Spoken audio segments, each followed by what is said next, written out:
In 1227, the most feared conqueror in history died in total secrecy. His grave has never been found, not once, in almost 800 years. Satellites, DNA teams, and modern search expeditions have all tried and failed. By the end of this video, you'll know exactly why no one has ever succeeded. It wasn't an accident. Two groups of soldiers made sure of it, and only one of those two groups walked away alive. One group buried him. The other made sure the diggers could never tell anyone where. This is the story of both fates. This is the true story of Genghis Khan's death, told through the two very different fates of the men who made sure his tomb would disappear forever. Two groups. One brutal order. And a secret so well kept it has survived for 800 years, completely untouched.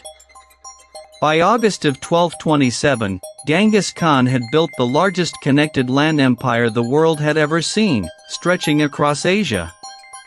He was old and dying. Historians still debate the exact cause, but his enemies had no idea.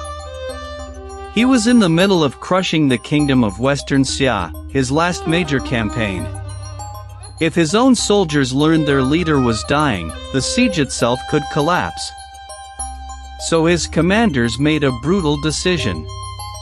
Genghis Khan's death would not be announced, not to his own army, not to the enemy, not to anyone outside a tiny, trusted circle. The Western Xia capital fell weeks later, exactly as planned. The soldiers who carried out that final assault had no idea the man who ordered it was already dead.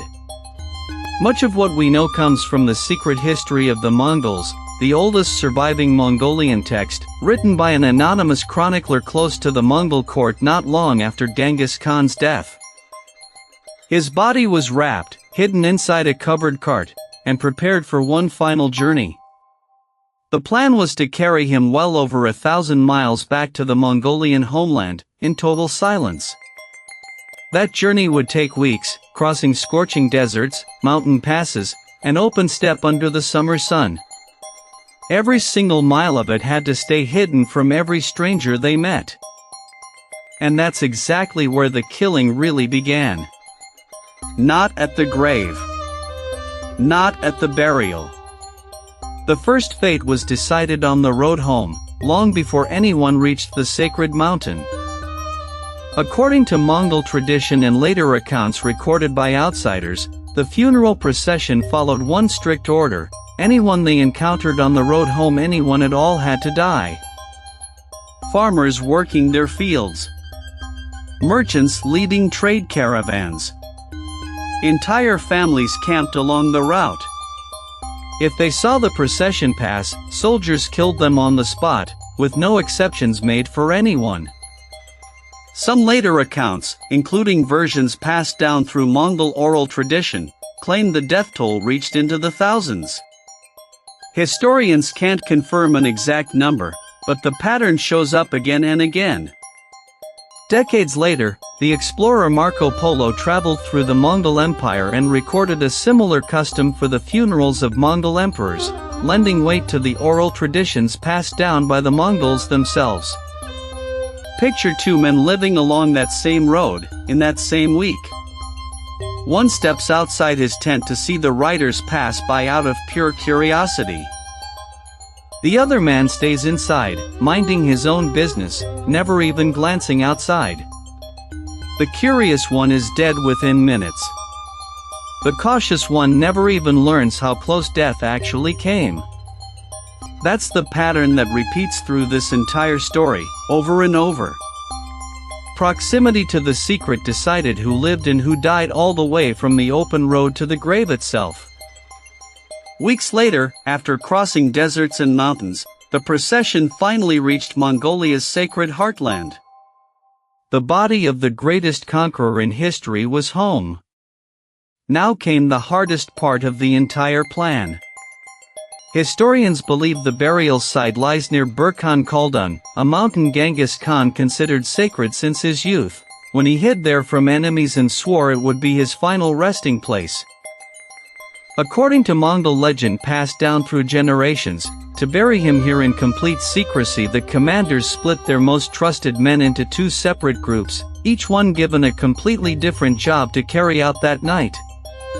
Picture the scene itself, a small clearing deep in the forest, lit only by torchlight, the two groups standing apart from each other in silence. Neither side spoke more than they had to. Both knew this night would end differently for each of them, even if only the commanders understood exactly how. Group 1 dug the grave, lowered the body inside, and sealed the earth back over it. They now knew exactly where their emperor lay. That knowledge made every one of them a liability. Group 2 waited quietly nearby, hidden in the treeline, carrying a completely different order, one the diggers were never told about until it was already far too late to run. Both groups started the day as loyal soldiers of the very same empire. Same oath, same commander, same secret weighing on them. But only one of them was meant to walk away. This is exactly where the story splits into two fates. Group 1, the diggers, who knew the location. Group 2, the ones sent to permanently silence them. Let's follow each group separately. First, the diggers, the small handful of men who, according to the legend, actually knew exactly where the body of Genghis Khan was buried, and paid the ultimate price for knowing it. The men who buried Genghis Khan finished their work exhausted, covered in dirt, standing quietly over freshly turned earth deep in the middle of nowhere, far from any camp or witness. They had done everything asked of them, exactly as ordered. They likely expected to ride home as honored men who had buried their fallen emperor with proper respect and dignity. For a brief moment, nothing happened. The forest stayed quiet, the horses stood still, and the diggers had no reason yet to feel afraid. Whatever relief they felt in that pause didn't last. The same silence that had protected the empire's secret this far was about to be used against the very men who had helped create it. Instead, Group 2 rode out of the treeline without warning. There was no trial, no explanation, no chance to speak. The diggers were cut down exactly where they stood, one by one. Not one of them was spared. Their own bodies were buried quickly afterward, without ceremony, without markers, and without a single name recorded anywhere in Mongol written history. Think about that for a moment.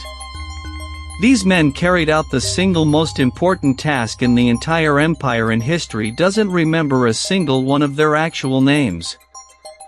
That was fate number 1. Total loyalty, total secrecy, and total erasure. They died the very same day they finished the job that made them too dangerous to keep alive. Now the second group, the soldiers who did the killing. You'd expect the exact same ending for them too. Kill the witnesses, then someone else eventually kills you. That's not what happened at all. Subscribe and hit the bell so you don't miss what's next. Instead of execution, this second group was handed something far rarer than mercy: lasting trust. They became the permanent, hereditary guardians of a secret no outsider was ever allowed to learn. The land surrounding the burial site was declared completely forbidden. The Mongols called it the Korig, meaning the Great Taboo. No outsider was permitted to set foot inside it, ever. The guard group, believed to descend from the Uryenkai clan, patrolled that forbidden land generation after generation. Trespassers, hunters, and even lost travelers who wandered too close were said to be killed on sight. Their sons guarded it after them. Then their grandsons did the same. This secret didn't end with one generation, it was passed down as a sworn family duty for hundreds of years. Historians estimate the Korig stayed sealed and actively guarded for roughly 700 years, one of the longest continuously kept secrets ever enforced almost entirely by human guards alone. Compare the two fates side by side. The diggers, loyal, silenced, forgotten within hours. The guards, equally loyal, but trusted, honored, and remembered as protectors for 7 centuries afterward. Human guards alone weren't considered enough protection. The empire wanted the grave to physically disappear from the landscape itself, so that even if every guard eventually died, the location would stay permanently lost. Legend claims up to 1,000 horses were ridden back and forth across the burial ground, again and again, until the disturbed earth looked completely flat and untouched by human hands. Trees were reportedly planted directly over the site soon afterward. Within just a few short years, the grave looked exactly like every other stretch of forest for miles in every direction. No stone marker was placed. No monument was raised. No name was carved anywhere. The most powerful man of his entire century was made to vanish as if he had never existed at all. Compare that to almost every other legendary ruler in history. Their tombs became grand monuments, tourist destinations millions of people visit and photograph every single year without any restriction at all. Genghis Khan chose the exact opposite path. No monument, no visitors, no photographs, just a quiet, ordinary-looking forest hiding the answer to one of history's biggest unsolved questions. That single decision, made almost 800 years ago, is exactly why the story of Genghis Khan still refuses to end and why people are still searching for the truth today. Nearly 800 years later, that forest is still guarding its secret successfully. And people have tried extremely hard, using modern technology, to finally break it wide open. In the 2000s, a project called Valley of the Khans brought together archaeologists, satellite imagery specialists, and thousands of online volunteers scanning photographs from home for anything unusual on the ground.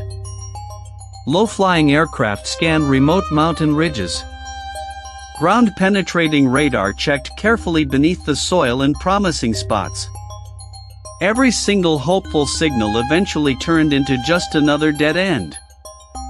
Even with all that effort, the terrain itself works against every search. Steep ridges, dense tree cover, and thousands of square miles of near-identical forest make it almost impossible to know where to even begin looking. Technology can scan the surface, but it can't tell searchers what they're actually looking for underneath it. Local sensitivities matter enormously here too. Many Mongolians still consider searching for the tomb deeply disrespectful, since Burkhan Khaldun remains a sacred, legally protected site to this very day. So the search continues carefully, along the edges, never actually digging into the sacred mountain itself, quietly respecting the very same secrecy that has already lasted 8 full centuries. Here's the strangest twist in the entire story. While his grave stayed completely hidden, his bloodline did the exact opposite. It spread further across the world than almost anyone else's in history. A famous 2003 genetic study estimated that roughly 16 million men alive today carry a Y chromosome. Lineage researchers believe is linked to his family line, spread across Central Asia and far beyond it. So his body was erased completely from the map of the world. But in a strange, almost poetic way, part of him never actually disappeared at all. It just kept spreading. 2 groups buried one secret that day. One group died within hours for knowing it.